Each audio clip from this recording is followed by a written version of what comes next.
sure some of y'all remember me. I used to be the annoying little kid that ran around here. Now I'm an annoying little adult that runs around up there. So, like my father said, we go to different churches, but I'd like to remind everybody we're all part of the same church. And so, you notice in that video that I was not in any of those pictures. And that's because I didn't get to go on the trip. We had some medical issues, and I did not get to get on the next plane. So, I have bad ears. Got pretty sick in December, and then when we got on the plane, my ears did not cooperate. So we were in, December 26th, we were in the Newark airport.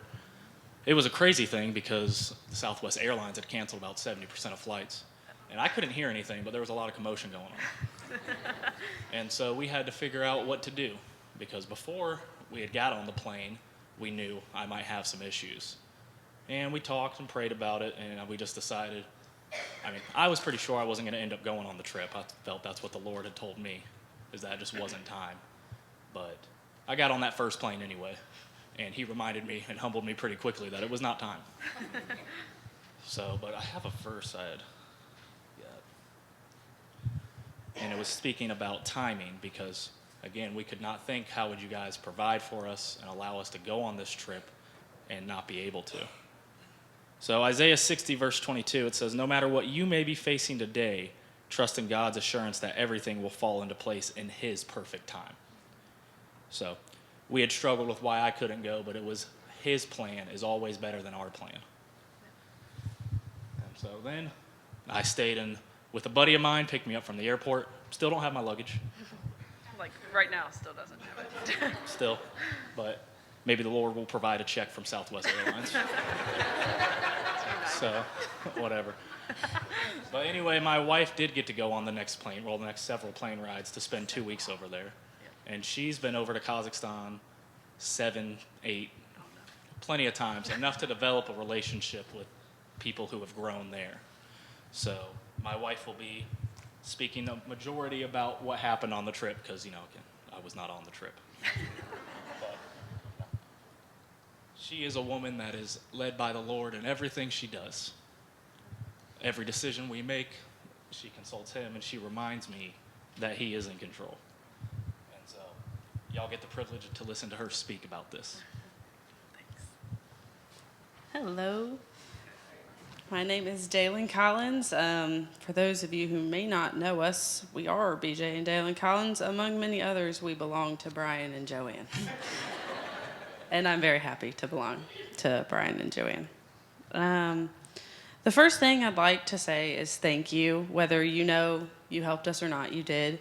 It came close to the end of the time, and it's not cheap to fly across the world for two people. So towards the end, we were asked how much was left, and your church actually covered the remainder of our trip funds. So I really do appreciate it, even though one of us did not get to go.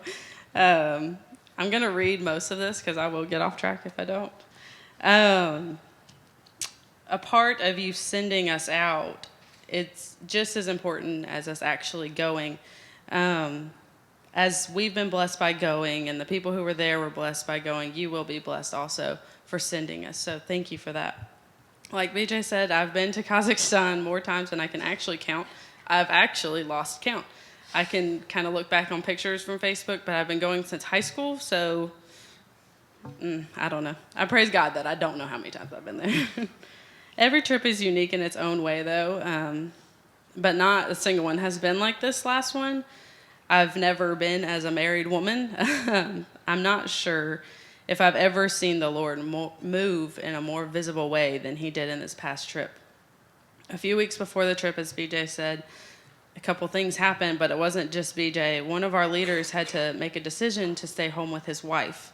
And he's someone that has been on every single trip, has led most of the trips, and he's kind of a very solid rock for our teams that go. Though the circumstances weren't the best, we all knew that the Lord was keeping him home for some reason. He was choosing his bride as Jesus has done for the church.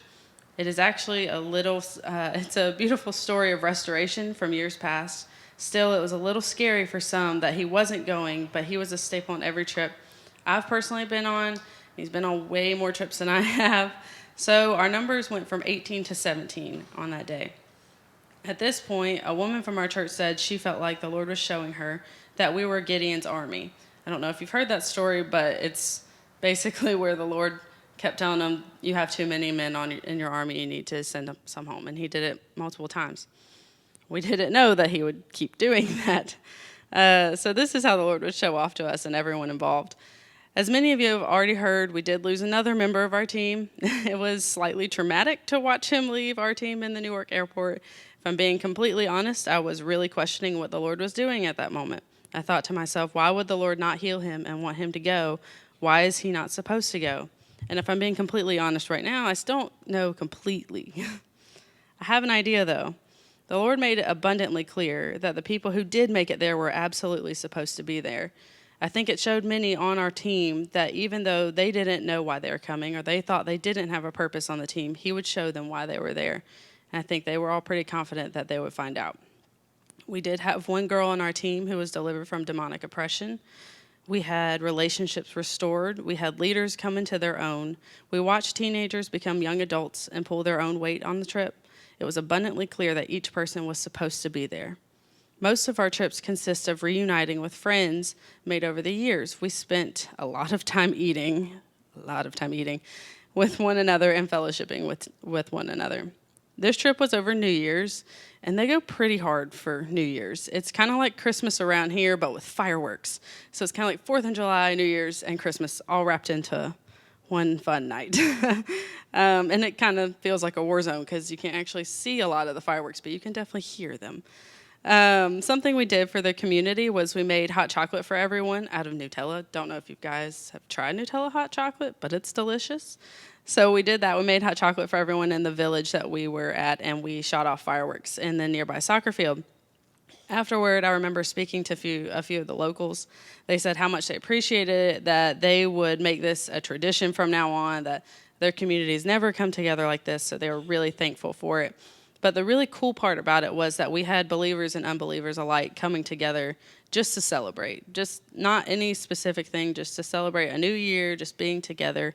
And it was really cool to see it, and I think that having unbelievers around believers like that, and you watch each other take care of each other, and we take care of them too, that's how their hearts start to change and turn towards the Lord. It's not if we beat them over the head with the Bible that they're necessarily going to come to the Lord, but they're going to know the Lord because of how we treat each other.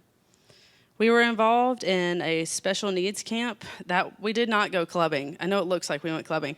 It wasn't a club. It was a party night that we had for the children with the special needs.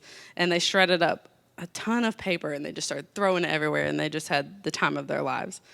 It was amazing to see our team come together and the future of those children. It was a sports camp meant to show them that they can do anything. I learned, this is very sad, I learned that in Kazakhstan just years ago, probably 20 years ago, if you were born with a physical disability, you were discarded completely. You were left in a warehouse, left in an orphanage.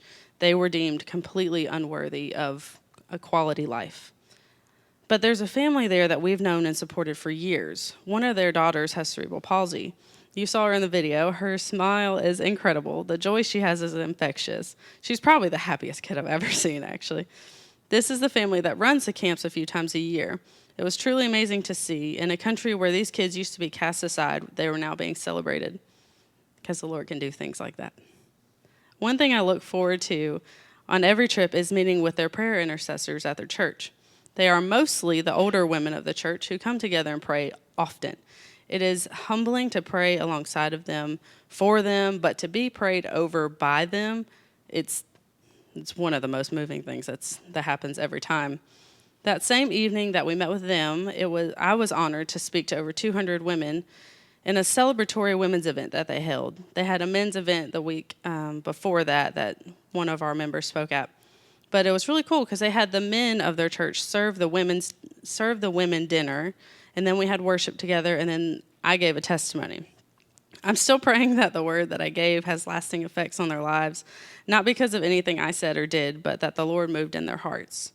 One thing I really love about the Lord is how much he loves stories. When I was going over what I was going to talk about with the translator, because It's an ordeal to translate in the middle of a message. They kept trying to find teaching points in my message because they're more literal and they need some points and they need to write it down.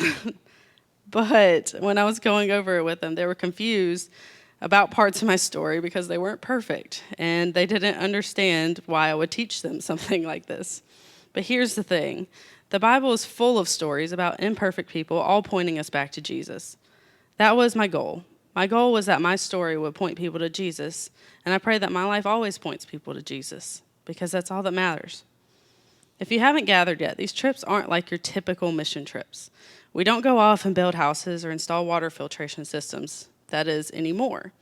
Much of that foundation was built over 20 years ago by our missions pastor, Bruce Shockley, and earlier teams. I'm so grateful for the groundwork that they've laid and that we can do what we do now. They built the computer center that we spend most of our time in. That's where we eat all of our meals. It's where we had the New Year's Eve thing. He's put in countless water filtration systems, so he's done the work ahead of time so these people trust him, and man, do they trust him. Like I said before, much of our time is spent reconnecting and encouraging the people of Kazakhstan, but especially those in the church there. They are a first-generation church.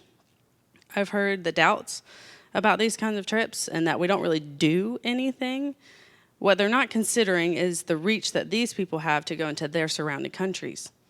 They get to go into countries that we would absolutely struggle getting into, like Korea and China and Mongolia and Russia and all these other places.